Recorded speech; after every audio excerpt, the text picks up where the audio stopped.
Swayam Prabha. Digital India. Educated India.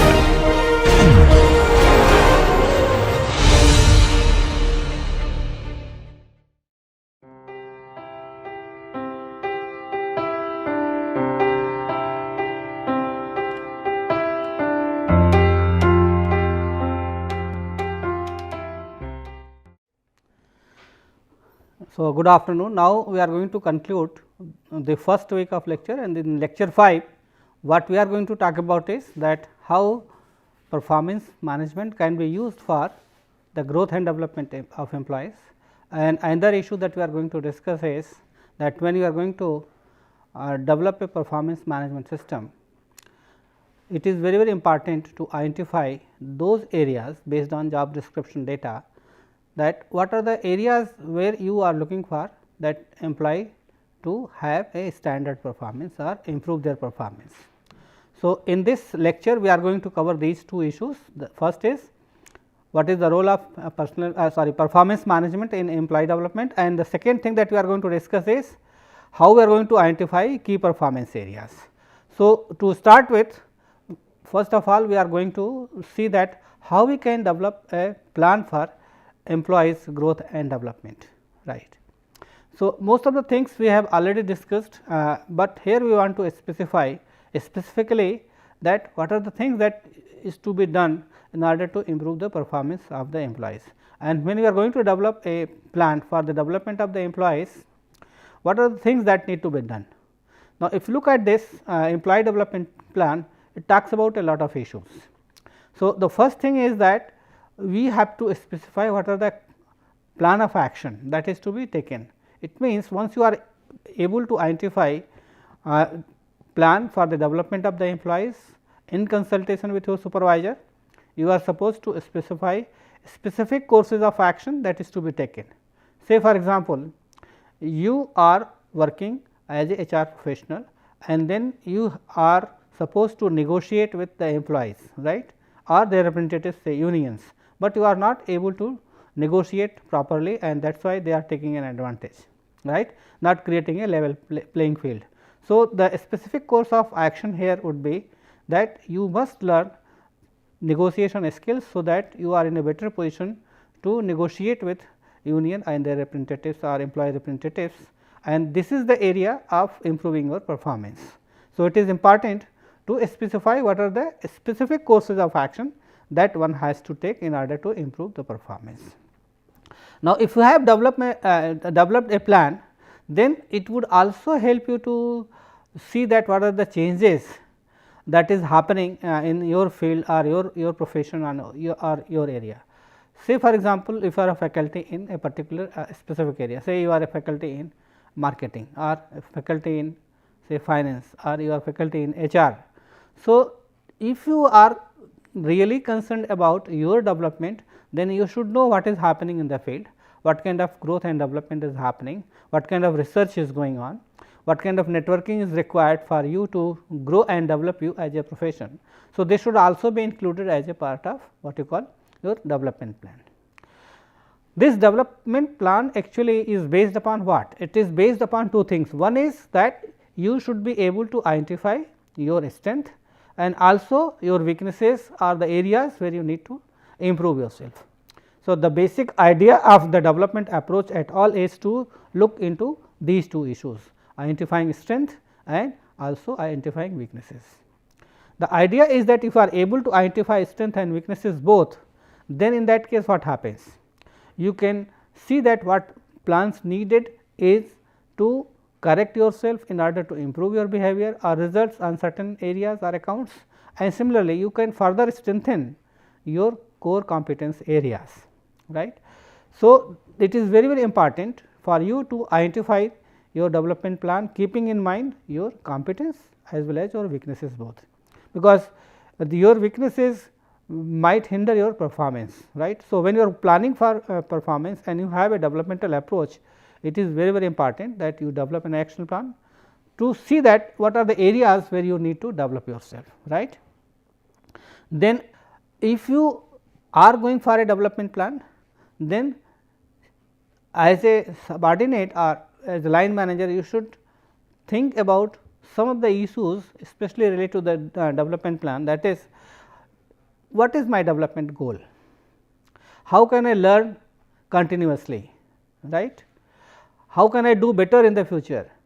What kind of performance problems I am likely to face in the future, or what kind of problems I have faced in the past.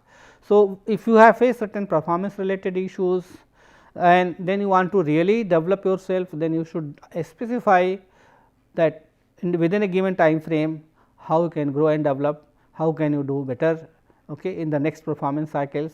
So, if you are able to answer these questions with a development plan, probably you will be on the right track. Now, after this employee development plan, we have to see what are the objectives, why you need a development plan objective. The idea is to encourage learning on a continuous basis, improving your performance and also a personal growth, because if you are going to network with say fellow colleagues, professional groups, then probably that helps you to go personally and professionally growth. Now, some of the specific objectives which a development plan should have is specifically related to improving your performance in the current job. Okay.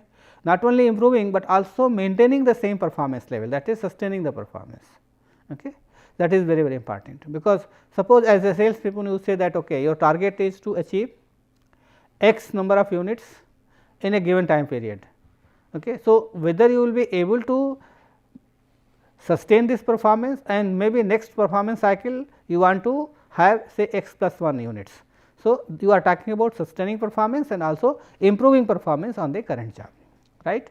And also it helps you to prepare for your future growth and development, that is advancement, and this advancement is possible only if you have commitment for learning and growth, and that is possible if you are going to enrich yourself with your experiences of learning and growth.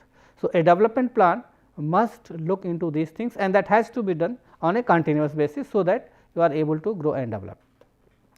Now, I am giving here an example of a development plan of a faculty. Now, if you look at this, what I did here is that I have identified the professional development needs of a faculty, right, because this is the areas where they are supposed to do it, and here customers are basically our students. So, how are you going to deal with, and then how you are going to use Excel for doing certain activities. So, and then for professional growth and development you also need support. For example, if you want to go for some kind of online courses, you know that many students and faculty attend these online courses, whether these they are supported for doing these kind of courses, or attending workshops or conferences, or even on the job training, or suppose working for these kind of things. So, two things that is important. Once you are able to identify your development plan, so areas that you have to look at depending upon your requirement, and also the kind of support that is needed and the time frame. So, the time frame is very important, because a development plan is for a specific period. So, you must complete that development plan within a given period. So, time frame is decided. Okay, you have to complete it within a given time frame, or workshop has to be completed by a particular date, otherwise it does not have any value, it is not going to add any value. Now, suppose you want to develop a content for a development plan of faculty. So, what are the things that is to be done for as a part of the development plan? Okay. So, it may include certain things like on the job training, doing certain courses, learning how to teach, or self guided reading. Suppose you are going through books, journals, magazines, and mentoring by the senior professors in the department, that also helps you to develop yourself. Then going for conferences, getting for higher degrees or diplomas, whatever is required, and then also performing different kind of activities, not only teaching, but also include say being a part of the research, training, consulting, so that you are rotated into different kind of activities.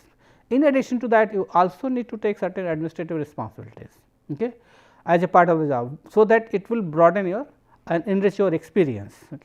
And then taking certain temporary assignments, say related to consulting or training, which will help you to develop and grow yourself, or taking a professional say membership of professional organizations, like say if you are in HR, so being a member of the Academy of Human Resource Development, or Society for Human Resource Management, or if you are a business professional, you want to be a member of say Confederation of Indian Industries. So, these kind of membership of professional bodies helps you to grow and develop yourself. So, why I am discussing it, because it is very important to identify as a part of your development plan what exactly you are going to do are those activities. Now, what is the role of the supervisor in the process? So, when I am talking about supervisors, it is very important, because they are going to discuss the performance plan as we have discussed in the previous lecture. So, they are going to decide what would be requirement in terms of achieving the targets, right, because the desired performance level is discussed with the supervisor, and then they are going to decide that in order to achieve this desired level of performance, what would be requirement from the employees in terms of knowledge and skill base, what would be activities that would help him to improve his or her performance, right. Now, one thing that can be done is that some of the supervisors use these feed forward interviews. Okay.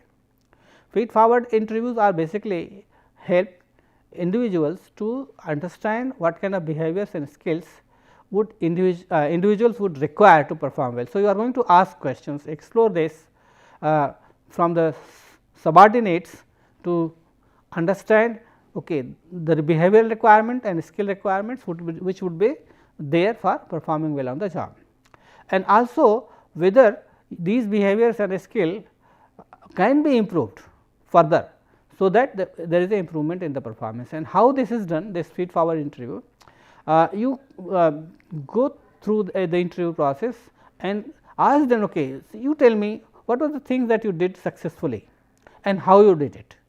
Like this is what we call eliciting a success story. So, a person has performed or done well in a particular job or a specific task. So, if he is going to discuss the process, probably you will be able to understand the kind of behavior that is required for a successful tasks. Okay. And then that would also help you to underlie what are the factors which led to this kind of success. Okay. And then you can extrapolate, okay, these are the behaviors that is required for success or improving performance, and then this let the individual make these kind of behaviors in the future also in order to achieve the same success level, right. So, it is very important for supervisors to use these kind of interviews to identify those behaviors and skills through stories, identifying success related factors, and see whether it can be extrapolated or carried forward, okay, for future behaviors, and that is why it is known as feed forward interviews, right. Now, what are the factors actually which is supposed to be there to promote successful implementation for any development plan for the performance, especially related to the individual. So, the first thing that you need to have is a development plan, that is very much required, and this development plan is decided based on what? Based on a discussion between the supervisor and the subordinate. Okay, this is my strength, this is my weakness, this is what I need to done to improve my performance, to overcome the weaknesses and further build my strength, right. Once you have developed this development plan, then you have to see that what are the opportunities that is available to you for going ahead. Okay. So, as I discussed that you need support, you need resources, you need opportunities. So, that is to be provided by the supervisor and the management to ensure that person is allowed to experiment with these things to make sure that he is able to develop himself. Okay. And similarly, the managers or the supervisors must be involved when you are going to develop a plan to ensure that how you are going to achieve this subjectively as well as objectively both. What I am trying to tell you here is that managers need to be involved in the assessment of these development plans. Why I am saying that? That make sure that these development plans are set in real terms, okay, which could be achieved, okay, which is realistic, which can be achieved within a given time frame. Okay. So, when you are going to set the development plans in a very objective fashion, manager must be involved in that, and then they should also monitor it on a regular basis to ensure that these development plan work out, right. Another thing is that managers must be committed to these development plans, okay, and make sure that this development plan is linked with their career and success of the employees, because suppose you have developed a plan for the employees performance and the performance has improved, but it is not linked with what you call the goal, personal and professional goal. Suppose this development plan with improved performance does not elicit any kind of reward or promotion for the employees, then probably it is going to be demotivated. So, you make sure that managers have it in their mind that whenever they are performing as per the expectations are having good performance, then it is leading to career growth and development of the employees, right. Since development plan is a part of the performance management system, and as a part of the performance plan you have to have it. So, you have to engage all the stakeholders in the process and make sure that it is done effectively. Okay. And then the evaluation of the employees is based on these development plans, because you have objectively defined what is to be achieved, how it is to be achieved as a part of the development plan. So, that could be used as a criteria for evaluating, and this could be done on the basis of the development plan. Now, another issue that we want to discuss, that once you have identified the development plan of the individual, okay, what is important? See, development plans are related to what? The areas where the person is going to improve his performance, right. Okay. So, another issue which is very important as a part of the development plan, that you need to identify those areas where you expect them to perform well. Okay. And this is known as key performance areas or key result areas. So, as a part of the process you need to identify the key performance areas of the employees, and it is very important, because all the activities do not equally contribute to the performance of the employees, right. So, if all the activities are not going to equally contribute to the performance of the employees, you have to identify what are those critical activities, what are the important activities which is performed by an employee over a given period of time, which contribute maximum to the performance of the employees, right.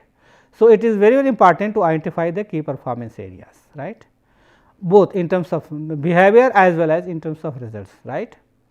So, it is important to identify it, so that the person knows, okay, these are the areas where I have to perform well in terms of behaviors or in terms of results. Okay. So, key performance areas are measured in terms of results that you are going to achieve as a part of your outcome, right. It is not related to what is expected of you, okay, but what you are going to achieve as a part of your development plan, right. Now, if I have taken some examples, and I will give you further examples to explain how we go about identifying key performance areas. Now, if you look at some of these examples like sales manager.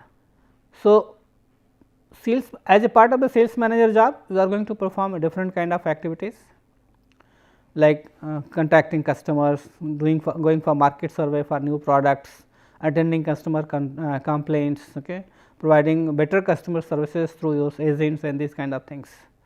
Now, do you think that these activities are the major activities which is performed by a sales manager? Are they going to contribute to the performance of the employees or the sales manager? If it is so, then it becomes the key performance areas. Later I will discuss that how we identify key performance areas. Now, suppose in case of an account manager. So, what is the responsibilities of the account manager? Preparing the budget, making sure the bill is paid as per the norms of the organization, okay, or going for computerizing the accounting process, so that you spend less, you are going to be cost effective, right. There could be other areas, I have taken here some examples. So, you need to identify performance areas which are more critical, which are more important. So, when you are going to identify these key performance areas, make sure that it is not going to be too much. You have to identify 3 to 4 or 4 to 5 critical performance areas which contribute maximum to the performance of the employees, right. Now, I will take some other examples to explain that how do you go about it, right, and how it is done. Okay. Now, what is the process for identifying key performance areas? Okay. So, the first stage in identifying the key performance areas is that you are going to look at the job description, that what an employee performs or the person who is in a given role, right. Then you are going to take opinion of the supervisors and also experts who know about the job well, right. So, you are going to use multiple feedback to identify the duties and responsibilities of a given job, because these duties and responsibilities would be used as the input for identifying the key performance areas. So, basically we are using job analysis, right. So, with the process of job analysis as discussed earlier, we will be able to identify both job description and job specification, and this is going to help employees to know what are his key performance areas, right. So, once you have identified key performance areas, okay, then you know that okay, these are the areas where you need to perform well, right. Now, again under each of these key performance areas, what you are going to do that okay, what are the various activities which you are going to do as a part of the job, right. So, you are going to list all major activities, the tasks that you are going to perform, how much time you are going to spend on that activities, how much it contributes to performance, and how is the performance level, right. So, once you are able to identify all the key performance areas related to particular job, then for each key performance areas you are going to see that in order to perform, what are the activities that you perform in that key areas or that result area, right.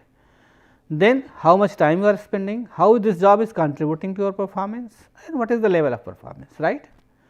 Then you when again at the next stage what you are going to do, you are going to rate these by giving a weightage. It means that suppose you have identified 4-5 performance areas. So, out of these 4-5 performance area, which performance area is more important, which performance area is less important, right.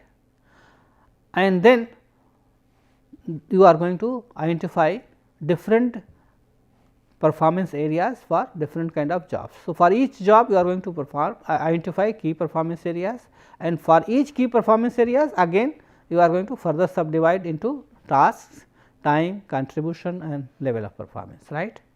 So, once you are able to identify the performance areas for each KPA, then you have to see that how you are going to measure it. So, it is not only identifying key performance areas and its contribution, but also how we are going to see that the results have been achieved. Okay. So, that is how we go about identifying the key performance areas. Now, I will take some examples to explain this. Say here is one example that I have taken is how we are going to identify key performance areas using KPA, that is known as key performance area or key result areas. So, here I have taken a case of a general manager human resources. Now, if you look at the key performance area that have been identified, it include what? 6 key performance areas have been identified. We can further reduce it if you think that one of these areas does not contribute to his performance. Okay. General manager is a specific position which oversees the HR department. Okay. There could be a person above him also whom he is going to report, or he could be the senior most person in the organization, right. So, the general manager of human resources has been identified, for which you are going to identify the key performance area, the key result areas. So, here 6 main areas have been identified like leadership development, okay, implementing performance management system in the organization, okay, attract, retain and motivating talent, then workforce planning or what you call the manpower planning, and then HR performance, you have to see that how HR department is performing. Okay. So, that is also to be reviewed by the HR head, that is the general manager, and then what kind of mentoring and coaching is being done for grooming and developing the talent. Okay. Now, once you have identified this, so you should know the process. So, how do you go about identifying the key performance areas? As I told you in the previous slide that you need to list down all the activities. Okay. Then once you have listed down all the activities, that is done by the person, then you cluster them into different categories, so that they become are classified into different areas, which is known as KPAs. Then for each KPAs you are going to see that how much they contribute to the performance of the employees, okay, and then you also see that how it is related to the result of the employees finally, right. So, if you look at this, you can see leadership development, for example. Okay. So, having a feed performance feedback system, performance feedback system like going for 360-degree, assisting management development, okay, instituting KPA, KRA for each job, identifying leadership competencies areas, developing plan for competencies, right, and then identifying their learning and development needs. So, all such activities have been covered under one area, that is leadership development. Then another important area is managing the performance of the employees, right.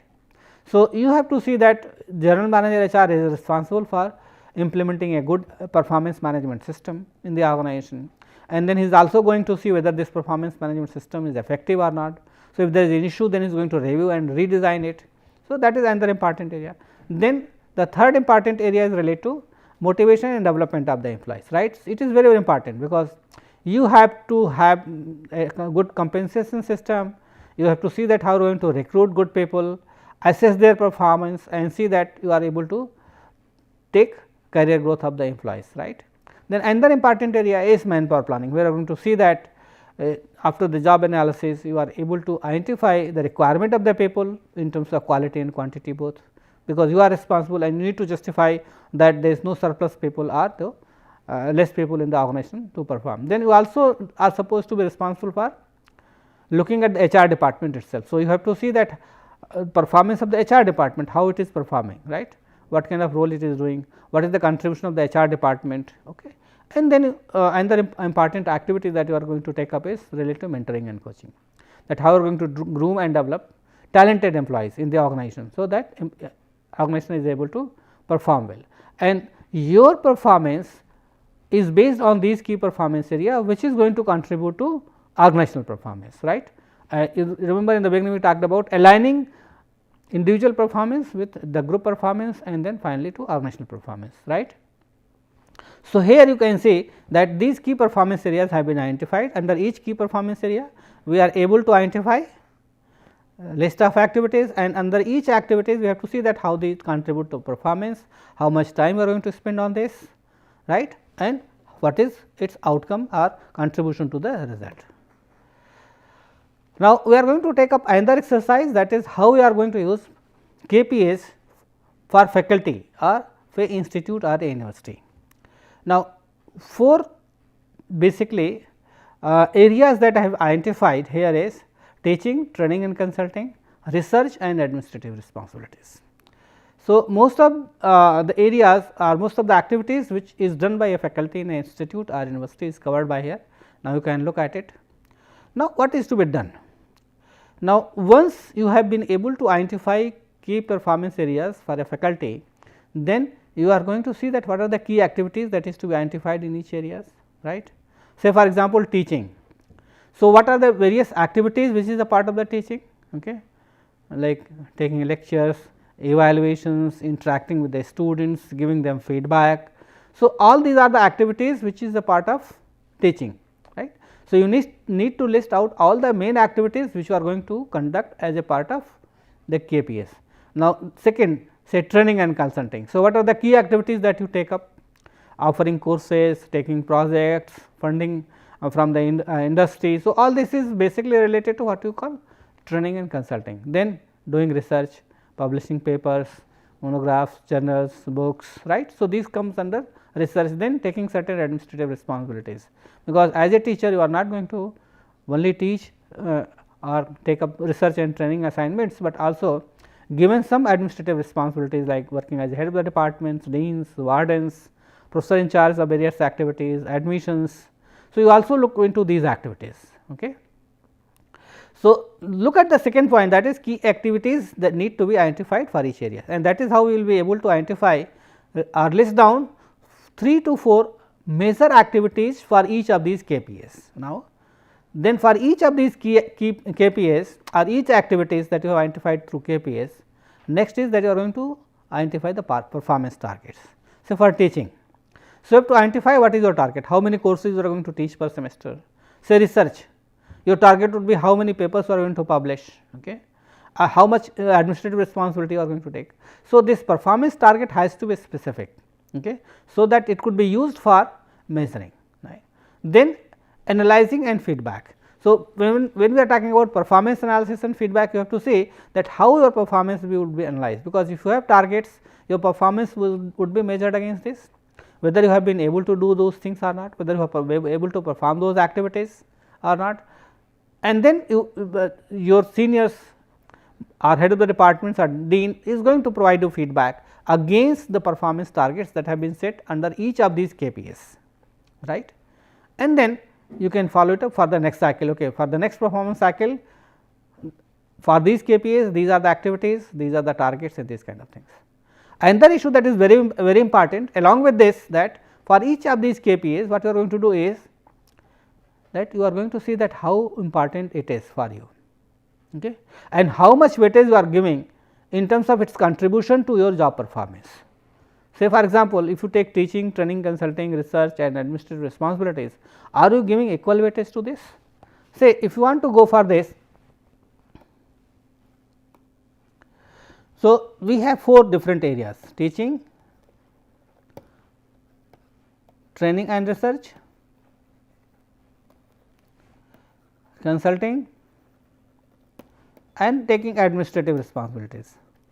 Are you giving equal weightage to each one of them which contributes to your performance? Are you giving relative weightage? So, maybe teaching can be given more weightage because it is more important job for the faculty, then it could be given another important weightage, then this. So, this. So, what we have done, instead of giving equal weightage, we have gone for this kind of weightage. It means 50% your contribution come from teaching, 30% from research, 20% from consulting and 10% from taking administrative responsibilities, right. So, these are the key performance areas. So, what you can do, you can even exclude this as a part of your KPIs. You can have only 3 which contributes maximum to your performance, right. So, this kind of relative weightage is to be given, and then for each of these areas you identify 1, 2, 3, what are the activities 1, 2, 3, 1, 2, 3. Okay. So, because and for each of these key areas, then again you are going to have performance targets. Okay. So, performance targets has to be there for each of them. So, once you have these performance targets, what will happen? You will be able to know what are the KPIs starting with that, okay. And for each KPI you know what are the list of activities, then targets and then evaluation. That is how we proceed, right. Okay. So, that is how we are going to identify the key performance areas for the faculty or the institute or university, right. Thank you very much.